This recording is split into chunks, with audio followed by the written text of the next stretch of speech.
Hello everybody, सभी साथियों को राम राम, नमस्ते, हाय, हेलो। कैसे हैं आप सभी? उम्मीद करता हूं आप सभी ठीक ठाक होंगे, तंदुरुस्त होंगे और आप अपने परिवार के साथ सेफ होंगे।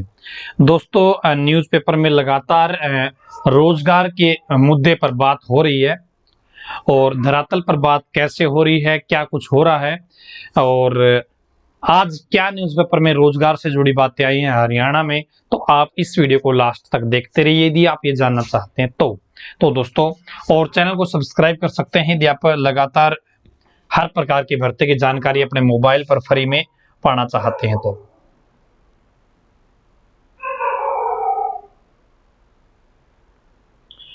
दोस्तों, यहाँ पे आप देख पाएंगे, शायद आपको दिख रहा होगा सारी चीजें। 7 साल में युवाओं के 2.2 करोड़ आवेदन, इनसे सरकार ने 220 करोड़ रुपए कमाए। पक्की भर्ती कम, 1 लाख कच्चे कर्मचारियों के भरोसे काम, हर माह 200 करोड़ बचा रहे।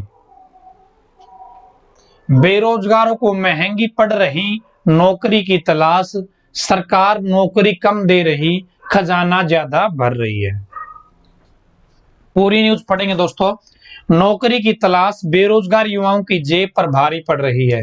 आवेदनों की फीस के रूप में सरकारी खजाने में अच्छी खासी रकम जमा हो रही है। पिछले 7 साल के आंकड़े देखें तो प्रदेश में 1.07 लाख पदों के लिए भर्तियां निकली है। इनके लिए करीब 65 लाख युवाओं ने HSSC और HPSC के पास करीब 2.20 करोड़ यानी 2.2 करोड़ आवेदन भेजे। किसी ने 1 तो किसी ने 10-11 भर्तियों के लिए भी आवेदन किया है। एक आकलन के अनुसार इन आवेदनों से सरकारी खजाने में 220 करोड़ रुपए से ज्यादा की रकम जमा हुई है।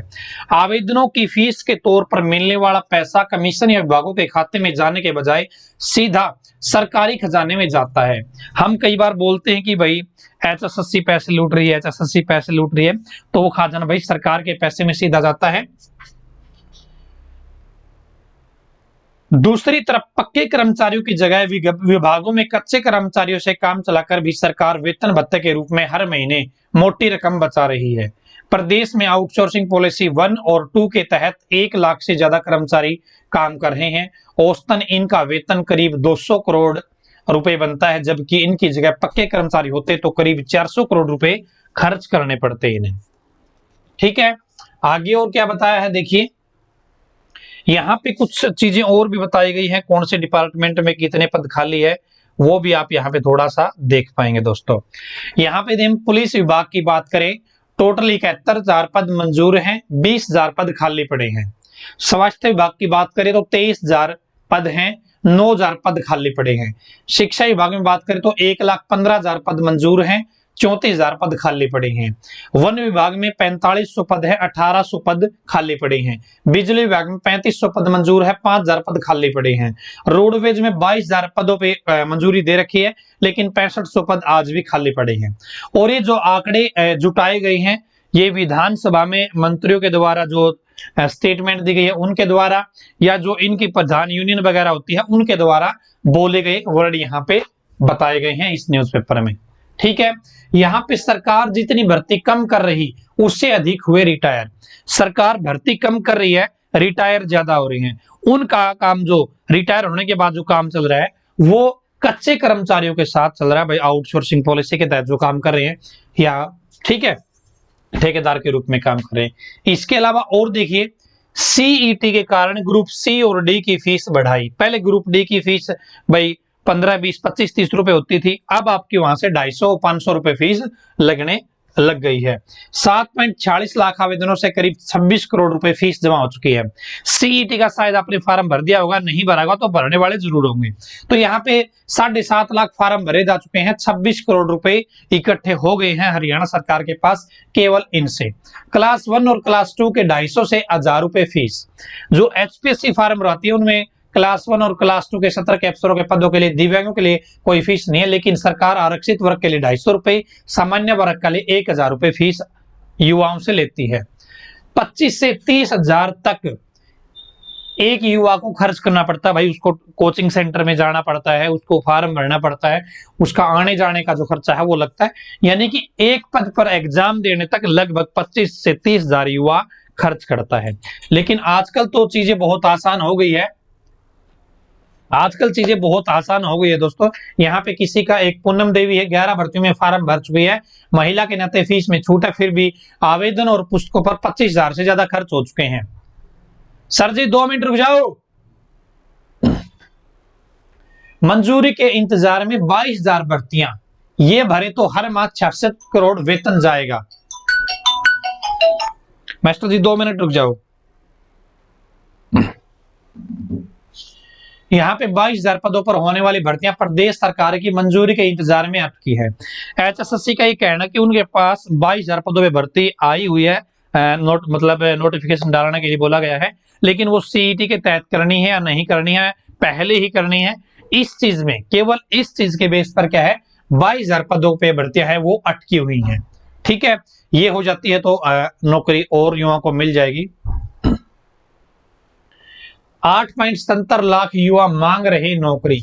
हरियाणा के रोजगार कार्यालय के पोर्टल पर 8,77,199 युवा पंजीकृत हैं, ये सरकारी नौकरी चाहते हैं। यदि सक्षम युवा पोर्टल की बात करें तो उस पर भी 3,99,000 युवाओं ने पंजीकरण कराया हुआ है। इनमें 2,14,000 तो 12वीं पास है, 1,19,000 ग्रेजुएट पास है, 65,000 बच्चे पोस्ट ग्रेजुएशन करके सक्षम युवा में 6,000 रुपए में काम अपना चला रहे हैं। ठीक है, और उसमें भी इन सभी को नौकरी नहीं मिल रही है। नौकरी तो केवल 39,000, मतलब सक्षम पे भी 39,000 के आसपास डाटा बताया गया है। भर्ती रद्द होने में भी कमा रहे हैं पैसे। भर्तियां फार्म भरे जाती हैं, फिर कोई रूल रेगुलेशन बदल के भर्ती को खत्म कर दिया जाता है, 10-10 साल हो जाते हैं, उन भर्तियों से भी क्या है पैसा कमाया जा रहा है, रद्द कर करके। जैसे कमांडो वाली भर्ती है, उनको दोबारा भरने का मौका नहीं मिला, तो कमांडो के जो फार्म भरे गए थे उनके फीस जो पैसे हैं वो गुप्त हो गए हैं। इसके अलावा एक और भी आर्टिकल यहां मैं आपको दिखाना चाहूंगा। जब इलेक्शन आते हैं उस टाइम पे सरकारी नौकरियां भरी जाती है गद्दागद बहुत अच्छे तरीके से, लेकिन जब इलेक्शन नहीं होते हैं तो सत्र है वो कहीं ना कहीं बहुत नीचे चला जाता है। देखिए, चुनावी वर्ष 2019 में 35,289 नौकरियां दी, इसके बाद 21 महीने में सिर्फ 11,312 रोजगार ही दिए गए। यहाँ पे एक छोटी सी बात और भी है, भाई कोरोना आ गया था, उस टाइम सारी चीजें बंद हो गई थी, वो हम मान सकते हैं, लेकिन यहाँ पे एक आंकड़ा दिया गया है कि इलेक्शन के टाइम पे भर्तियां बहुत जल्दी होती है और इलेक्शन ना हो तो बड़ी परेशानी आती है। ठीक है, कमीशन जारी करता है बार बार विज्ञापन। सीड्स कॉर्पोरेशन में 2013 में 27 पदों पे भर्ती निकली थी, 27 पदों पे। सरकार बदली तो 2016 में फिर विज्ञापन जारी किया गया, 2019 में फिर नई सिरे से भर्ती निकाली गई। सिंचाई विभाग में कलर के 49 और जेलदार के 23 पदों पर 2015 से भर्ती निकलती आ रही है, लेकिन अब तक उस भर्ती को कंप्लीट नहीं किया जा रहा है।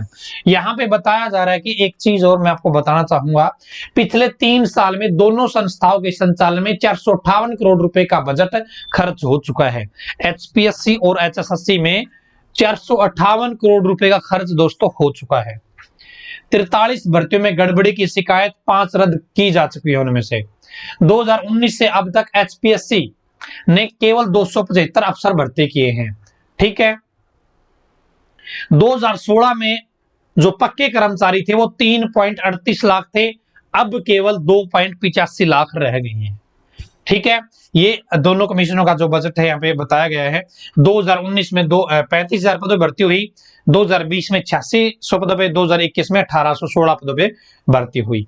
ठीक है, और एचपीएससी में तो भाई 2019 में 13 पदों पे निकली थी, 2020 में 218 पदों पे, 2021 में 59 पदों पे भर्ती की गई है। यहाँ पे कुछ सवाल जवाब है वो किए गए हैं। तो कोर्ट में भर्तियां लटकती रहती है, आपको पता ही है। यहाँ पर जो हमारे माननीय मुख्यमंत्री साहब है, उन्होंने भी कुछ आपके लिए मैसेज दिया है। 2025 तक प्रत्येक परिवार के एक व्यक्ति को देंगे रोजगार। सुनने में बहुत अच्छी बात लगती है, लेकिन जब आप इसको पूरा पढ़ते हो तब आपको पता चलेगा कि प्राइवेट सेक्टर की नौकरियों की बात की जा रही है। 2025 तक हर घर में एक प्राइवेट नौकरी होगी, मुख्यमंत्री जी का कहना ये है, ये मैसेज है आपका। तो दोस्तों यहाँ पे पूरी चीजें आपने देखी है, आपकी क्या राय है, आपका क्या कहना है इन न्यूज के बारे में कि रोजगार के मुद्दे पर हरियाणा किस स्तर पे कहां पे काम कर रहा है। वो आप कमेंट करके मुझे जरूर बताइएगा।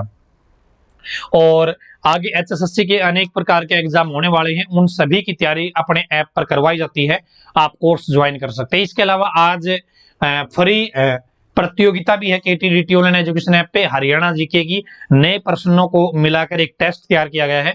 12 बजे टेस्ट स्टार्ट होगा। आप यदि ज्वाइन करना चाहें फ्री में तो केटीडीटी ऑनलाइन एजुकेशन ऐप डाउनलोड करके उस टेस्ट को दे सकते हैं। आज की वीडियो में इतना ही। धन्यवाद। भगवान करे आप सभी का समय शुभ रहे।